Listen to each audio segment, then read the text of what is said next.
Hello everyone, I again welcome to you all in a class of SMDT Physics. Students, last video में हमने complete किया था spherical aberration को, that means गोलीय विपतन. ठीक है स्टूडेंट, आज अपन स्टार्ट करेंगे स्टूडेंट कोमा को. ठीक है, और आज ही अपन इसके रेडिएशन मेथड अर्थात निराकरण की विधियों को अपन देख लेंगे. ठीक है, तो दैट मीन्स एक ही वीडियो में अपन कंप्लीट कोमा के बारे में पढ़ेंगे. ठीक है स्टूडेंट, देखिए स्टूडेंट, सबसे पहले अपन बात करते हैं इंट्रोडक्शन. इंट्रोडक्शन मतलब एक तरफ तो कोमा का कंप्लीट इंट्रोडक्शन रहेगा, कोमा क्या है और कैसे बनती है या इसको अपन कैसे समझेंगे. ठीक है, और दूसरी तरफ अपन देखेंगे कि इसको अपन रिड्यूस कैसे कर सकते हैं, अर्थात इसको अपन कम कैसे कर सकते हैं, ख़त्म कैसे कर सकते हैं. ठीक है स्टूडेंट, सो स्टूडेंट सबसे पहले बात करें अपन इंट्रोडक्शन में.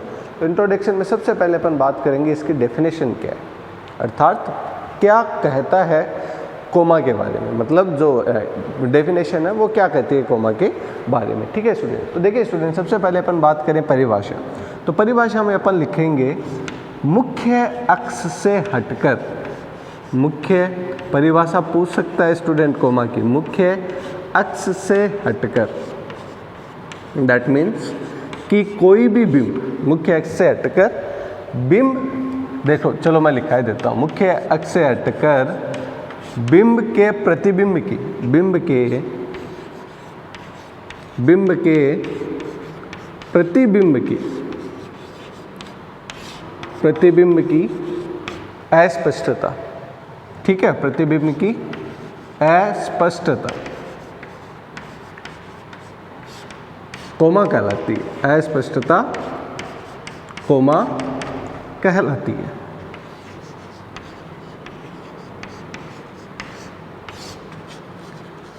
ये तो स्टूडेंट इसकी परिभाषा.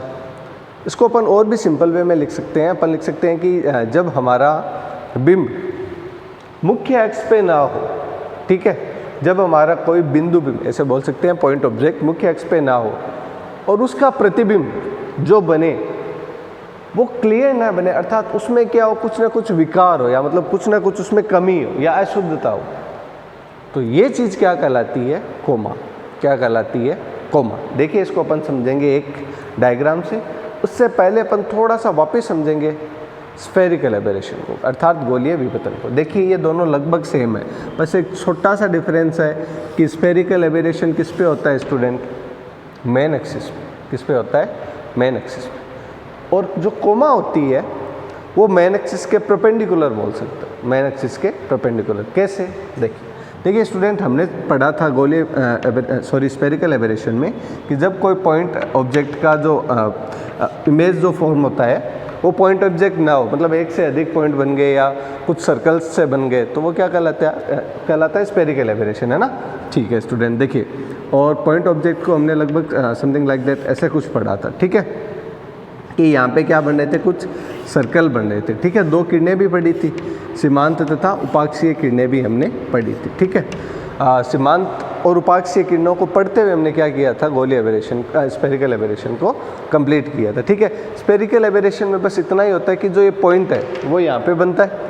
मतलब पॉइंट मतलब मान लीजिए कि आपके पास एक पॉइंट लाइट सोर्स है, उससे जो रेज निकलती है वो कैसे निकलती है, पैरेलल निकलती है, समांतर. मैंने हालांकि पैरेलल नहीं बनाया, मैंने स्फेरिकल एबरेशन में भी ऐसे नहीं बताया था, बट एक एग्जांपल से समझाने के लिए कि कोई पॉइंट ऑब्जेक्ट एक है तो उसकी इमेज कितनी फॉर्म होनी चाहिए, एक, जबकि नहीं होती. अब ये पॉइंट है तो यहाँ पे क्या बनना चाहिए, पॉइंट, जबकि यहाँ पे क्या बन रहा है, यहाँ पे बन रहा है सर्कल. क्या बन रहा है, सर्कल. सर्कल 1 और इसको अपन बोल सकते हैं सर्कल 2, है ना.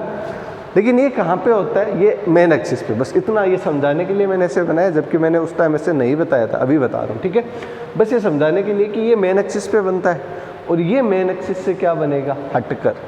तो परिभाषा रटनी नहीं पड़ेगी, समझ पा रहे हो. मतलब मुख्य अक्ष से हटकर बिंब के प्रतिबिंब की अशुद्धता में कमी या प्रतिबिंब की अशुद्धता या अस्पष्टता क्या कहलाती है, कोमा कहलाती है. क्या कहलाती है, कोमा कहलाती है. बट स्टूडेंट इसमें भी, कोमा में भी जो मार्जिनल और पैराएक्सियल किरणें हैं उनका क्या रहेगा, रोल रहेगा, अर्थात सीमांत तथा उपाक्षीय किरणें. कौन सी किरणें, सीमांत व उपाक्षीय किरणें, इनका क्या रहेगा, रोल. देखना कैसे रहेगा, आइए स्टूडेंट देखो. ऊपर वाली है सीमा, मतलब बॉर्डर के लास्ट में है ना, तो ये तो हो गई सीमांत। सीमांत को अपन क्या बोलते हैं, मार्जिनल। ठीक है, अब मार्जिनल के भी मैंने दो सेम कलर यूज़ किया, मतलब ये जो दो ऊपर वाली है ये क्या कहलाएगी, मार्जिनल की, अर्थात सीमांत। अब इनका जो विचलन है वो क्या होता है, ज़्यादा।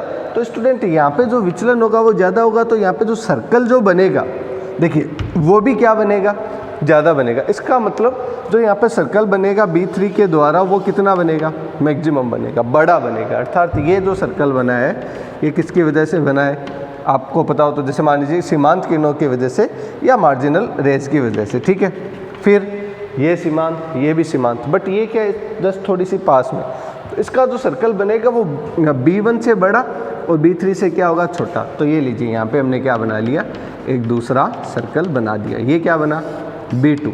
अब यहाँ पे क्या बना है, B1, और B1 कौन सी रेज से बना है, उपाक्षीय किरणों से।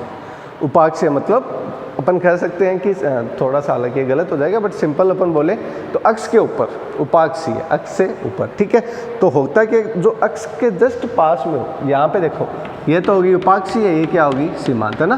तो ये उपाक्षीय किरणों का इनका विचलन क्या होता है, कम। तो विचलन कम होता है तो ये कम मुड़ेगी, और कम मुड़ेगी तो यहाँ पे जो सर्कल बनेगा वो एक पॉइंट टाइप में होगा। किस टाइप में, पॉइंट टाइप में होगा। ठीक है, अर्थात जो हमारी इमेज फॉर्म होगी वो वृत्त के समान तो होगी, पर कौन से वृत्त, पुच्छल्य वृत्तों की आकृति में हमारी क्या बनेगी, इमेज फॉर्म बनेगी। जो इमेज बनेगी वो अपन कह सकते हैं कि पुच्छल्य वृत्त के समान, पुच्छल्य वृत्तों के समान। पुच्छल्यों का मतलब एक के अंदर एक, है ना। जैसे ये देखिए, जैसे मैं आपको अलग से बना के बता दूं तो समथिंग लाइक दैट, ऐसे ऐसे, मतलब एक के ऊपर एक वृत्त, ऐसे, जस्ट लाइक दैट। ठीक है, तो पुच्छल्य वृत्त के जैसे क्या बनेगी, आकृति बनेगी।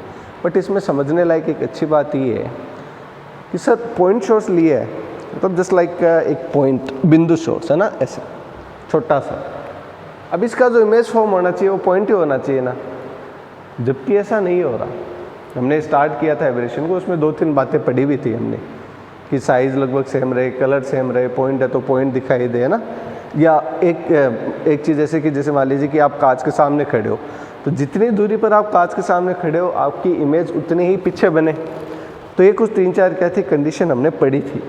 अब बताओ उनको फुलफिल नहीं कर रही ना, नहीं कर रही, दैट मीन्स एवरेशन तो है।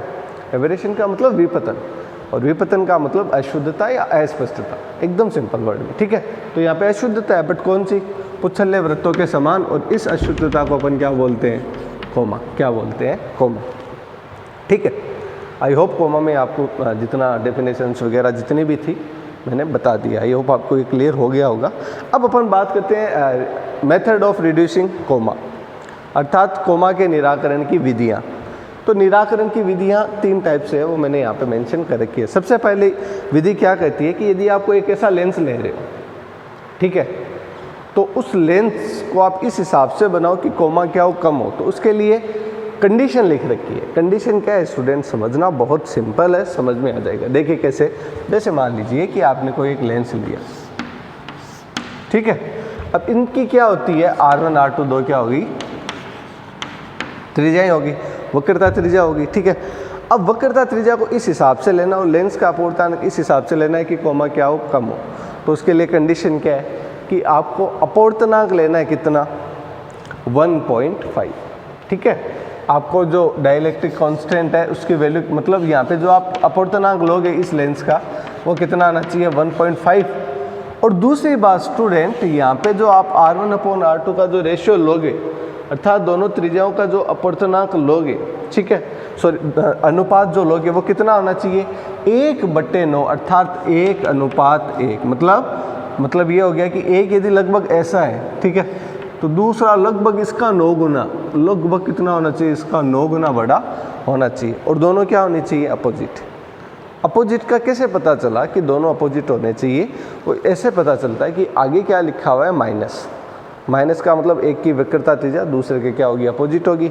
अपोजिट होगी तो जो डायरेक्शन होगी इंसिडेंट लाइट की वो अपोजिट हो जाएगी, और इस वजह से अपन क्या लिखेंगे यहाँ पे, माइनस। क्या लिखेंगे, माइनस। ठीक है, तो ये पहला मेथड है जिसमें अपन को रेशियो तो 1:9 रखना है, और जो डाइलेक्ट्रिक कॉन्स्टेंट या अपवर्तनांक की जो वैल्यू है वो कितनी रखनी है अपन को 1.5, ठीक है। उसके बाद स्टूडेंट दूसरा क्या कहता है कि आप अवरोधक का क्या कर सकते हो, यूज़ कर सकते हो बाय यूजिंग स्टॉप्स। अब अवरोधक भी ऐसे लगाने हैं कि या तो आप सीमांत किरणों को रोक लो या आप उपाक्षीय किरणों को रोक लो। मेरे कहने का मतलब कि भाई जो यहाँ पे पुच्छल्ले जो वृत्त बन रहे हैं स्टूडेंट, वो किन की वजह से बन रहे हैं, वो बन रहे हैं मार्जिनल और पैराक्सियल रेज की वजह से। मान लीजिए कि आपने कुछ ऐसे स्टॉपिंग लगाई, इनको रोक लिया और स्टूडेंट इनको रोक लिया, तो अब ये 2 सर्कल हट गए, तो केवल और केवल क्या बचेगा, पॉइंट ही तो बचेगा नहीं। इसको वैसे भी हमने एज पॉइंट क्या किया है, कंसिडर किया है, तो पॉइंट ऑब्जेक्ट की इमेज भी क्या बन गई, पॉइंट बन गई, तो खत्म हो गया लगभग कोमा, है ना। तो ये कह सकते हैं या तो आप किसको रोक लो स्टूडेंट, या तो आप मार्जिनल को रोक लो या फिर आप पैराक्सियल को रोक लो। पैराक्सियल को रोकने के लिए आपको कुछ स्टॉप्स लगाने पड़ेंगे, ठीक है। जैसे मान लीजिए कि ये स्टॉप्स लगा दिया और ऐसा कुछ स्टॉप्स लगा दिया, ठीक है। That means by using stops, अवरोधकों के उपयोग से, बाय यूजिंग स्टॉप्स। ये सेकेंड मेथड। थर्ड मेथड कहता है कि आप आवेकाज्या प्रतिबंध भी यूज कर सकते हो। आवेकाज्या प्रतिबंध क्या कहता है, μ1 h1 sin θ1 equals to μ2 h2 sin θ2। ये कंडीशन फुलफिल करनी चाहिए। दैट मीन्स सिंपल सी इसमें ये कहता है कि आपको μ1 h1 sin θ1 की वैल्यू आप इस हिसाब से ले रहे हो, अपने हिसाब से, है ना। तो आप कुछ ऐसा करो कि प्रतिबिंब h2 डाइलेक्ट्रिक μ2 और जो एंगल वो क्या बने, θ2 ही बने। दैट मीन्स ये दोनों की वैल्यू क्या आनी चाहिए, बराबर आनी चाहिए। अर्थात आबे का यदि आप जहाँ प्रतिबंध फॉलो करवाते हो, सिंपल लैंग्वेज में यदि अपन सिंपल कॉन्सेप्ट से यदि अपन बात करें तो आप आबे का जहाँ प्रतिबंध लगा कर भी आप क्या कर सकते हो, कोमा को रिड्यूस कर सकते हो, ठीक है। तो ये था स्टूडेंट आज एक छोटा सा टॉपिक जिसका नाम है कोमा। पूछा गया है, पूछा जाता है, ठीक है। 1.5 नंबर में परिभाषा पूछता है ज़्यादातर, और यदि 3 नंबर में पूछा तो एक डायग्राम, परिभाषा और 1 या 2 निराकरण की विधियां, जो मैंने इन शॉर्ट, ठीक है, बहुत सिंपल भाषा में मैंने आपको समझाने की इसको कोशिश की है। तो स्टूडेंट आज के लिए बस इतना ही। मिलते हैं स्टूडेंट नेक्स्ट वीडियो में। आई होप ये आपको वीडियो समझ आया होगा। Thank you student.